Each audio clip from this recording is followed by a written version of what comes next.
Hello job seekers. Welcome to our channel Job Hai Telugu. This video is for educational and informational purposes only. Please do your own research before applying. Guys మనం ఇప్పుడు TCS careers పేజ్లోనే ఉన్నామన్నమాట. So మనకి ఇక్కడ కనిపిస్తుంది క్లియర్గా TCS all India NQT hiring for batches 2024 నుంచి 2026 వరకు అనమాట. So మనకి ఇక్కడ క్లియర్గా కనిపిస్తుంది prime and digital cadre opportunities మాత్రమే అప్లై చేసుకోవచ్చు. సో హయ్యర్ సిటీసీ ఆపర్చునిటీస్ అని కూడా క్లియర్గా మెన్షన్ చేశారు. సో మనకి శాలరీ రేంజ్ అనే సిటీసీ రేంజ్ ఇక్కడ డిస్ప్లే చేశారు, చూసుకోవచ్చు. 0 to 1 year experience and 1 to 2 yearsకి శాలరీ రేంజ్ ఎలా ఉంటుంది ఫర్ ప్రైమ్ అండ్ డిజిటల్ కేటగిరీకి అనమాట.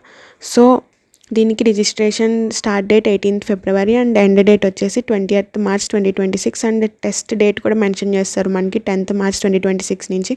సో ఇక్కడ మీరు అప్లై నౌ క్లిక్ చేసుకోవచ్చు. ఇక్కడ నుంచి అయితే మీరు అప్లై చేసుకోవచ్చు అనమాట. సో అప్లికేషన్ ప్రాసెస్ కూడా మెన్షన్ చేశారు. ఫస్ట్ అయితే మీరు లాగిన్ చేయాలన్నమాట. So TCS next step portal ఉంది కదా, సో దానికైతే లాగిన్ చేయాల్సి ఉంటుంది.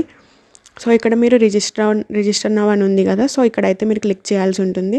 సో మనకి ఇక్కడ మెన్షన్ చేశారు చూడండి, scenario A, if already registered user అయితే మీరు టీసీఎస్ నెక్స్ట్ స్టెప్ పోర్టల్లో ఐటీ కేటగిరీ సెలెక్ట్ చేసుకోవాలని మెన్షన్ చేశారు. So kindly login with your TCS reference ID. It is mandatory to click on apply for drive అని mention చేశారు. So మనకి ఇక్కడ IT category అయితే మనం సెలెక్ట్ చేసుకుని కంటిన్యూ చేసుకోవాలన్నమాట. సో మీరు ఇక్కడ ఈమెయిల్ వెరిఫికేషన్ అయితే ఇచ్చి ఓటీపీ చేసిన తర్వాత నెక్స్ట్ ప్రాసెస్ అయితే వస్తుంది. సో సినారియో బి వచ్చేసి న్యూ యూజర్కి అనమాట. సో రిజిస్టర్ నౌ క్లిక్ చేసుకున్నాక ఐటీ సెలెక్ట్ చేసుకున్నాక అప్లై ఫర్ డ్రైవ్ అనేది క్లిక్ చేయాల్సి ఉంటుంది అనమాట దానికి. సో మీ కంప్లీట్ రిజిస్ట్రేషన్ అనేది కంప్లీట్ చేయాలి. ఇక్కడ ఆల్రెడీ రిజిస్టర్డ్ యూజర్ అయితే టీసీఎస్ రిఫరెన్స్ ఐడి అయితే ఇవ్వాలని మెన్షన్ చేశారు. న్యూ యూజర్ అయితే మీరు డైరెక్ట్ అప్లై చేసేసుకోవచ్చు. సో అప్లికేషన్ ఫామ్ అనేది మనకి can be filled after the test results are declared అని మెన్షన్ చేశారు. సో మనకి ఇది ఆప్షన్ అయితే in centre mode of test అనేది మీరు సెలెక్ట్ చేసుకోవాల్సి ఉంటుంది. అలాగే మీకు 3 ప్రిఫర్డ్ టెస్ట్ సెంటర్స్ అయితే ఇవ్వడం జరుగుతుంది, అవి మీరు చూస్ చేసుకోవాలి. నెక్స్ట్ అప్లై అయితే క్లిక్ చేసుకోవాలని మెన్షన్ చేశారు. సో మీరు నోట్ చేసుకోవాలి మీకు అలొకేట్ అయిన టెస్ట్ సెంటర్ ఏంటనేది. సో సెంటర్ అవైలబిలిటీ బట్టి మనకైతే అలొకేట్ చేస్తారని మెన్షన్ చేశారు. సో 3 ప్రిఫర్డ్ జాబ్ సిటీస్ అయితే ఉంటాయి. సో మీరు చూస్ చేసుకోవచ్చు. లేటర్ మీరు స్టేటస్ అనేది చెక్ చేసుకోవచ్చు ట్రాక్ యువర్ అప్లికేషన్లో.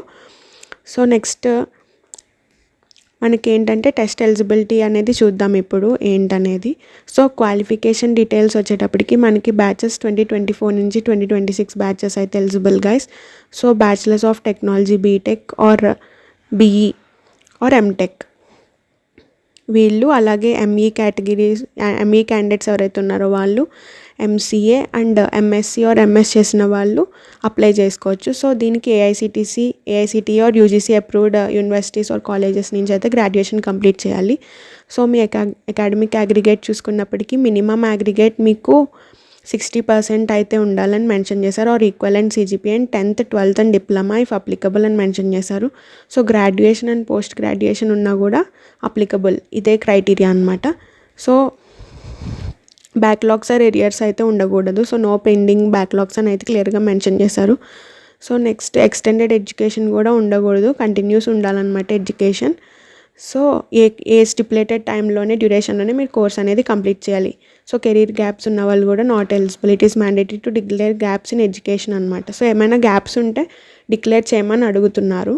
సో ఓవరాల్ అకాడమిక్ గ్యాప్ అయితే మనకి 24 months మించి అయితే ఉండకూడదు, ఎక్సీడ్ అయి ఉండకూడదని మెన్షన్ చేశారు హైయెస్ట్ క్వాలిఫికేషన్కి. సో ఫుల్ టైమ్ కోర్సెస్ మాత్రమే ఎలిజిబుల్ అప్లై చేసుకోవడానికి. Part time or correspondent courses అయితే నాట్ అలౌడ్ అని మెన్షన్ చేశారు క్లియర్గా. సో వర్క్ ఎక్స్పీరియన్స్ వచ్చేసి candidates with work experience of up to 2 years ఉన్న వాళ్ళు అయితే ఎలిజిబుల్ టు అప్లై. సో మనకి 18 to 28 years of age limit అయితే మనకి మెన్షన్ కూడా చేశారనమాట. So hiring categories nature of work అయితే ఇప్పుడు చూద్దాము. సో మీరు ప్రైమ్ క్యాండిడేట్స్కి అయితే కాంప్లెక్స్ ప్రాజెక్ట్స్ డీల్ చేయాల్సి ఉంటుంది. అలాగే ఎమర్జింగ్ టెక్నాలజీస్ ఏవైతే ఉన్నాయో వాటి మీద వర్క్ చేయాల్సి ఉంటుంది. సిస్టమ్స్ ఇంటిగ్రేషన్, ఆటోమేషన్ అలాంటి సెక్యూరిటీ ప్రాక్టీసెస్ అవి చేయాల్సి ఉంటుంది. ఫర్ డిజిటల్ క్యాండిడేట్స్కి వచ్చేటప్పటికి projects on solution development and integration, problem solving ఎక్కువ ఉంటుంది అనమాట వీళ్ళకి. సో ఇంటర్నేషనల్ ఇనిషియేటివ్స్ ఏవైతే ఉన్నాయో మోడర్న్ టెక్నాలజీస్ మీద వాటి మీద ఉంటుంది. సో డెవలప్మెంట్ మీద ఎక్కువ ఫోకస్ చేస్తారు డిజిటల్ క్యాండిడేట్స్. సో నింజా అయితే ప్రెజెంట్ లేదు, only prime and digital candidates మాత్రమే. So test features and pattern చూసుకునేటప్పటికి మనకి పార్ట్ ఏ వచ్చేసి ఫౌండేషన్ సెక్షన్ గైస్. సో దీనికి 75 minutes డ్యూరేషన్ ఉంటుంది. సో దీంట్లో వచ్చేసి మనకి numerical ability, verbal ability and reasoning ability ఉంది. So each 25 marks. And part B వచ్చేసి అడ్వాన్స్డ్ సెక్షన్. సో దీనికి 115 marks అయితే ఉన్నాయన్నమాట. సో దీంట్లో advanced quantitative and regional ability and advanced coding అయితే ఉంటుంది. సో దీనికైతే 25 marks, ఇది 90 marks. So totally 115 marks. So total test duration వచ్చేసి మీకు 190 minutesకి అయితే ఉంటుందన్నమాట. సో మీరు ఇక్కడ చూసుకోండి. సో జనరల్ ఫ్యాక్ట్స్ అయితే ఇక్కడ మీకు మెన్షన్ చేశారు. మీకు ఏమైనా డౌట్స్ ఉంటే ఈ ఫ్యాక్ట్స్ సెక్షన్లో చూసుకోండి, ఫ్రీక్వెంట్లీ ఆస్క్డ్ క్వశ్చన్స్లో. అలాగే మీకు ఇంకేమైనా డౌట్స్ ఉంటే నన్ను కామెంట్ సెక్షన్లో అయితే అడగండి, నేను మీకు రెస్పాండ్ అవుతాను. ఇంకేమైనా డౌట్స్ ఉంటే అడగండి. అలాగే మీకు ఏ టైప్ ఆఫ్ జాబ్స్ కావాలనుకుంటున్నారో కామెంట్ అయితే చేయండి. ఇలాంటి జాబ్స్ కావాలనుకుంటే మన టెలిగ్రామ్ ఛానల్ని అయితే ఫాలో అవ్వండి. సో నేను మీకు ఫ్రీక్వెంట్గా పోస్ట్ చేస్తాను జాబ్స్ అనేది రెగ్యులర్లీ. సో ఈ వీడియోని అయితే ఎక్కువ మందికి షేర్ చేయండి. ఒకవేళ మీకు యూస్ కాకపోయినా మీ ఇంట్లో ఎవరైనా సిస్టర్స్ కానీ బ్రదర్స్ కానీ ఉన్నా, లేకపోతే మీ ఫ్రెండ్స్ ఎవరైనా ఈ డేట్స్లో గ్రాడ్యుయేట్ అయినా కానీ వాళ్ళకి యూజ్ అవుతుంది. సో హైప్ చేయండి, హైప్ పాయింట్స్ ఇవ్వండి. So that either directly or indirectly మీరు వేరే వాళ్ళకి జాబ్ ఇచ్చినట్టు అవుతారు. సో ప్లీజ్ గైస్ సపోర్ట్ చేయండి. Like, share and subscribe to our channel. Thanks for watching.